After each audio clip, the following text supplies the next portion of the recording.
Well, good morning to those of you at our Ashley Park campus and those of you who are joining us online. We are so glad you chose to join us here at the end of spring break and as we are continuing in this series called Deconstruction.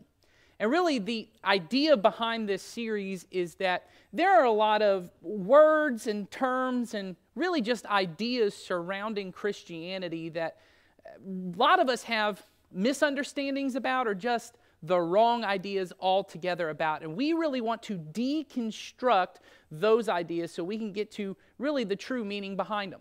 And so last week, Jason gave a message where he deconstructed this word Christian. It's a pretty big one, right?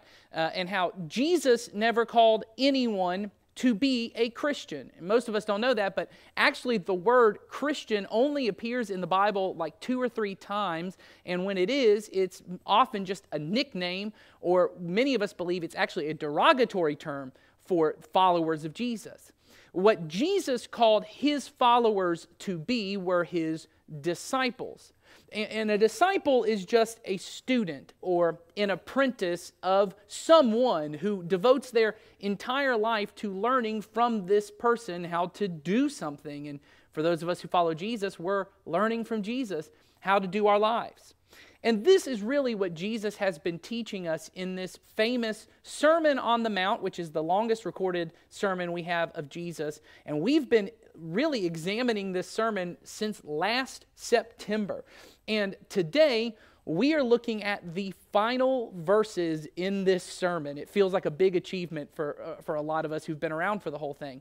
And next week, Ed is actually going to be giving a sermon that really kind of caps off this whole journey that we've been in together, and it's going to be amazing. I promise you, you won't want to miss it. And it really leads us into Easter the following week, and I'm going to be praying that you have somebody that you are going to be blessing with an invitation to join you on Easter, because we believe it can change their life. Well, in this Sermon on the Mount, Jesus has been teaching on basically every aspect of life. He's been talking about relationships and money and sex and anger and marriage. And really what he's been teaching is he's saying to his followers, his disciples, this is what it means to follow me. This is how I would do life in your shoes. Jason talked about this narrow path, as Jesus called it, where we're really just following closely in Jesus' footsteps. And that's his invitation. Do what I do in all of these areas. Live every moment of your life learning from me. And at the end of this sermon, Jesus is really kind of concluding with a story that I think is meant to motivate us as to why we should be disciples of Jesus, why we should follow him. So he concludes with this story, and then he gets to this word that all of us hate. And it's actually a word Jason talked a little bit about last week, but I want to deconstruct it a little more this week. And I'll get to the word in a moment, but first, I want to tell you the story. So Jesus teaches this entire sermon. It covers a lot of ground. It took us about half a year to get through it. Just a lot of content. And then Jesus says this: "Therefore, everyone who hears these words of mine, hears everything I've just taught, and puts them into practice, actually does them, is like a wise man who built his house on the rock. The rain came down, the streams rose, and the winds blew and beat against that house, yet it did not fall, because it had its foundation on the rock. But everyone who hears these words of mine and does not put them into practice, does not do them, is like a foolish man who built his house on sand. The rains came down, the streams rose, and the winds blew and beat against that house, and it fell with a great crash." Jesus tells this story about 2 men who are both building houses. And in case you haven't figured it out, Jesus isn't really talking about houses here. What he's talking about is your life. Jesus is saying everyone builds a house. Everyone builds a life. And your house is the person you become in this life. And everyone from an early age begins really creating and building their life. You go about doing different kinds of things. You learn ways of thinking, and you develop attitudes and feelings, and you pick up habits, and you choose beliefs and opinions and relationships to surround yourself with. And at the core of yourself, these decisions, your decision making, that's what your life is. But here's the truth about most of our lives. We don't pay a lot of attention to these core foundational things like the big decisions we make. In terms of a house, it's like we don't pay a lot of attention to our foundation or the structure of our lives, and that's the way we think and our attitudes and the ways that we speak and the daily habits we have. Really, it ultimately is just the decisions we make. What most of us pay attention to in terms of our house is the accoutrement. Now, that's a word we all hate because it's French. It sounds like you're vomiting when you say it. Accoutrement. Gross, right? But that's where most of us live our lives. I mean, if most of us are honest in terms of a house, we're focused on the exterior paint and the vinyl siding or the brick, right? We're focused on the furniture we can buy or the appliances we'll put in the house or the granite countertops or how big the cabinets are or how big the closets are. And now you're thinking, now I can't tell. Is he talking about a life or is this like Property Brothers or something? The things most of us worry about, the things most of us think are going to give us a good life, they're not foundational core things. It's all the circumstantial, decorative kind of stuff. We think it's what job we're going to have. It's the stuff we can buy. It's the grades our kids make or the college they get into or their future. It's what vacation we took this year. It's how exciting our sex lives are. It's ultimately how packed our schedules are and how busy we appear, how important we appear to other people. These are the things most of us think determine how good my life is going to be. And the way I know that is because those are the things we freak out about. We lose sleep over our job or our debt. We worry, we get emotional about our kids' grades and their future and the stuff that we buy. We're willing to alter our schedule for this kind of stuff. We're willing to prioritize these things over all of other things. But most of us don't worry about foundational things, our attitudes, the way we think about things, really the way we make decisions, not until they have destroyed all the decorative stuff like our jobs and our marriages and our relationship with our kids. See, when my marriage has fallen apart due to bad decisions on my part, or when my bad habits have affected my work life, or my attitudes and my emotional life has wrecked my relationship with my kids, at those moments, I do want to talk about how I feel and how I think and the decisions I make. And I know that because it's in those moments that you show up at one of our church offices and want to talk to a pastor, or you go to see a counselor, or you show up in front of a judge. And in those moments, it becomes clear. I was building a house, and I didn't care enough about the foundation. Because what's the difference between the two builders in the story? Jesus says they're both building houses, but they both choose different foundations for the house. One guy builds his house on a foundation of rock. It's concrete slabs. It's steel reinforced beams as a structure. It's strong. It's smart. Jesus says this man is a wise builder, but most of us wouldn't even call him wise. We'd just say he's normal.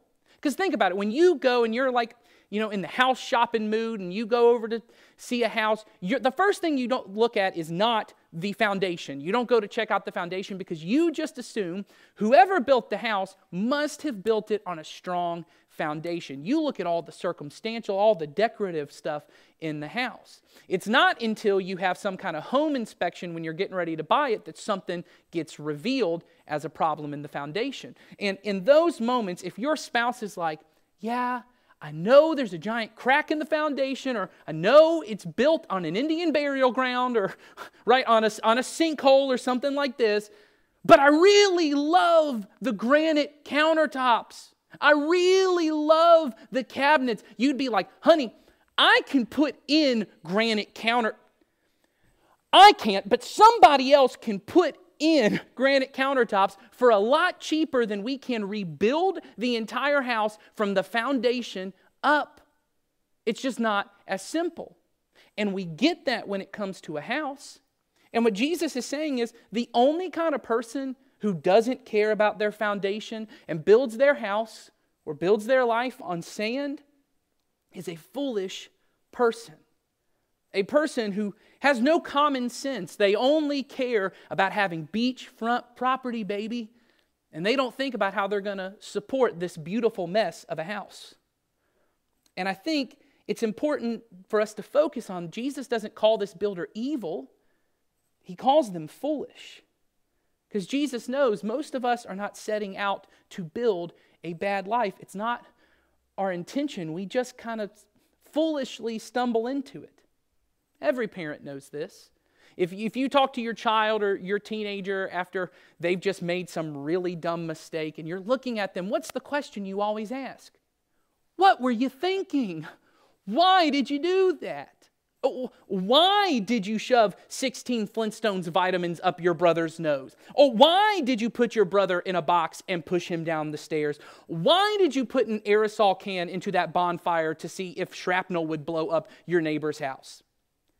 2 of those things I did and 1 I didn't. I'll let you decide which one's which. But what does your kid say when you ask them that question?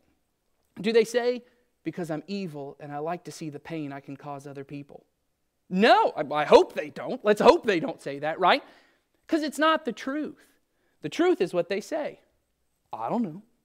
I don't know why I did that. It seemed like fun at the time, right? I didn't really think it through. And none of us set out to build a bad marriage. None of us set out to wreck our finances or to really build our marriage on our relationship with our kids so when they move away, we're feeling empty and meaningless.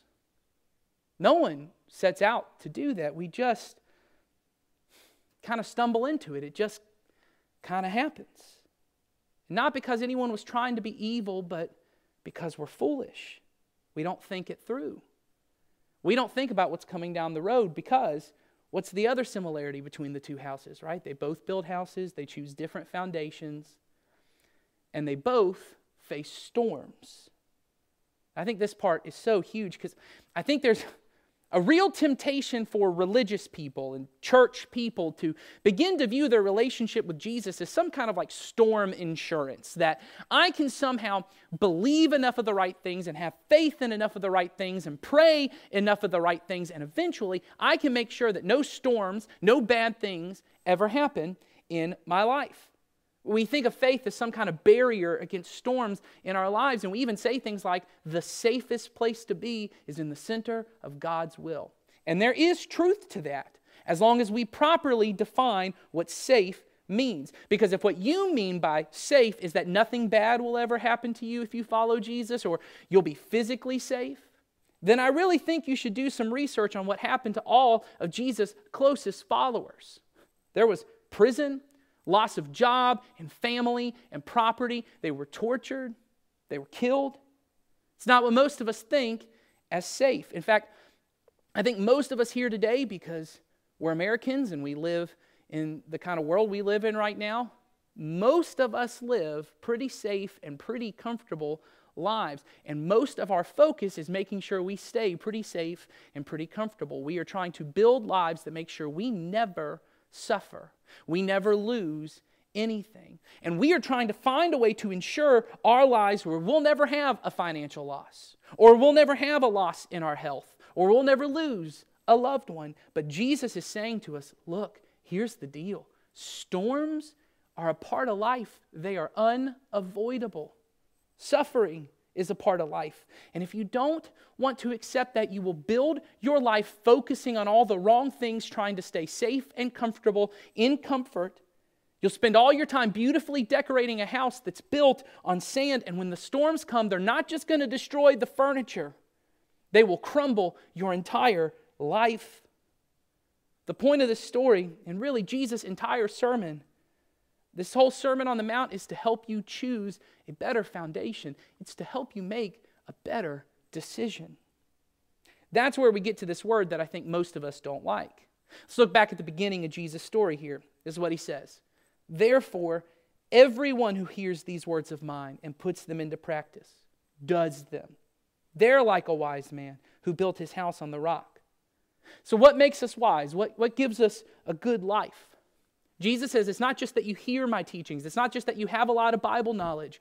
It's that you put them into practice. It's that you do what I say. Jesus is saying you're not going to get a good life based on what you know. You're not going to educate your way into a good life. You're not going to TED Talk your way. You're not going to self-help book your way into a good, strong foundation. You're not even going to just memorize enough Bible verses to get yourself to a good foundation. This is what matters. Jesus says, I don't care as much about what you know. I want to know, do you take me seriously enough to do what I tell you to do? I'm not interested in what you know, or really even what you believe. It's about what you do. The kind of foundation you need to build a good life is this: obedience. That's the word that most of us hate. Obedience is good for children, or it's good for dogs, right? We send dogs to obedience school. Or parents pride themselves on how well their children obey, right? Or how well they behave, right? People go up and say, your children are so well behaved. They've never said that to me, but I've heard stories of such. Teachers spend the majority of elementary school, grade school, trying to make sure kids can sit still, listen, and behave. And we get why that matters for children. But I'm an adult, right? I'm a rational adult. I can think for myself. Obedience is not prize-worthy. It's what weak-minded people do. It's what weak-minded people, it's like a sheep in the herd, right? I'm not a sheep. But then, of course, Jesus calls himself the good shepherd, and his followers, his disciples, are sheep. But for many of us, that just kind of rubs us the wrong way. We prefer to think of Jesus as like a good teacher who, he's got some good things I kind of like, or he's like a spiritual guru who's just bringing a new philosophy, a new way of thinking about life. And I can kind of pick and choose the stuff I like and apply it to my life, but I'm still the foundation. I'm still the one choosing. Obey sort of sounds unconditional. It sounds like, hey, don't think for yourself, just do what he says. But still, Jesus says, this is the formula for a wise person, for a good life. It's you hear it, and then you do it. You listen, and you obey. Which once again sounds good for my 3-year-old daughter, right? Like I need her to listen and obey. When she's walking towards the street, a busy street, when I say stop, I don't need her to go, Dad, authority is derived from the consent of the governed, and I am a strong, independent woman like Beyonce, and I can think for myself, right? I don't need her to do that. I need her to stop and listen and obey. And that's fine when she's 3. What Jesus is saying to us is, I just need you to trust me.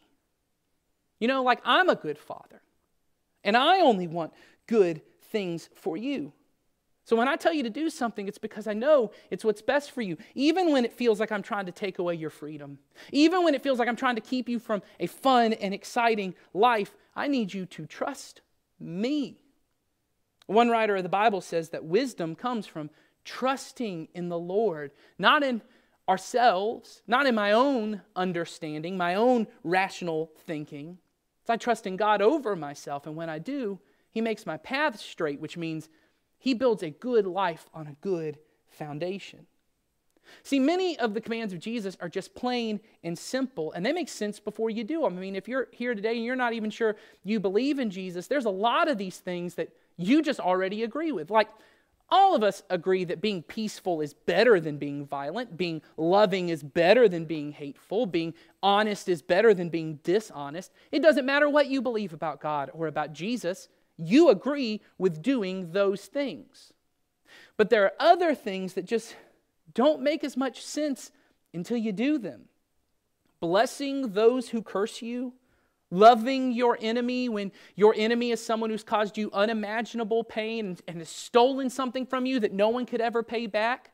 Look, I get letting go of bitterness, right? Forgiveness, that's for me. But love, blessing them, that sounds like it's for them and it's not even for me. It doesn't make any sense.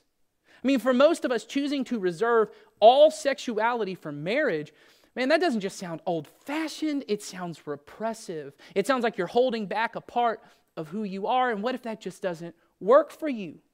Jesus' kind of generosity, His kind of marital commitment, His kind of honesty. His kind of honesty where I may have to tell my boss, hey, I can't lie about that. I can't falsify that report. I can't do that anymore. And it may cost me my job. That just does not seem practical in 21st century America. And so we often just write Jesus off and we say, Jesus, look, I'm cool with most of these teachings and I'll do those things. And I'm certainly cool with this heaven thing because I'm not even sure I could figure that out on my own. But with all this other stuff, I'm the foundation. I make the choices for my life. But Jesus isn't saying, Jesus is saying, hey, look, I'm not asking, does this feel right or does it make sense to you? I'm asking, do you trust me? I'm asking, do you take me seriously enough to do what I've told you to do? Do you really believe I only want good things for you? I grew up in church. In fact, I grew up in this church. And my whole life, I heard all the Bible stories. I knew a lot of Bible verses. I knew all the right things. And I believed all the right things. But I did not do all that God asked me to do, especially in things that I just didn't want to do. I was the kind of person we talked about way back at the beginning of this series in 1945 when we started it, about the person who viewed Christianity as really just a ticket to heaven. That it was like I had to believe the bare minimum, I had to know and do the bare minimum amount of things so I could get into heaven, and everything else was for me. Jesus had heaven taken care of. I've got my life on earth taken care of. So I didn't build my life on obedience to Him. I built my life on my own desires. I handled my emotions and my thought life and my behavior and my relationships how I wanted to, and I saw it as freedom. I saw it as doing what I wanted. But what happened was I became a person who was ruled by anger I couldn't understand, ruled by lust and pornography, with bitterness that I had from past hurts that I kept thinking I was done with, but they just kept coming back. I was a person who hurt the people I cared about most with careless words, and most of the time they weren't careless. I was coming right for you. I lived on the edge of my finances and my emotions where it did not take a storm, it took a drizzle for it to feel like my entire life was crumbling. And on the outside to everyone else, my life looked good. All the circumstantial stuff was still looking good, but they were just decorations on the house, and I knew it. My foundation was crumbling, and there were entire times where I wasn't even sure I could believe any of this anymore. And eventually, at a point where I felt like everything in my life, my relationships and my marriage and my emotional health was just crumbling, I came to a point where I had to decide, not just do I believe this, but do I take Jesus seriously enough to do what He asked me to do? It really comes down to, do I trust Him enough to obey? Do I trust He knows and wants what's best for me or not? Whether I can see how His way of handling my sexuality and my emotional life and my finances is best, do I just trust Him? Because if I do, then I'll just open up my hands and I'll obey. I'll listen and I'll obey in those moments. I'll let go of control.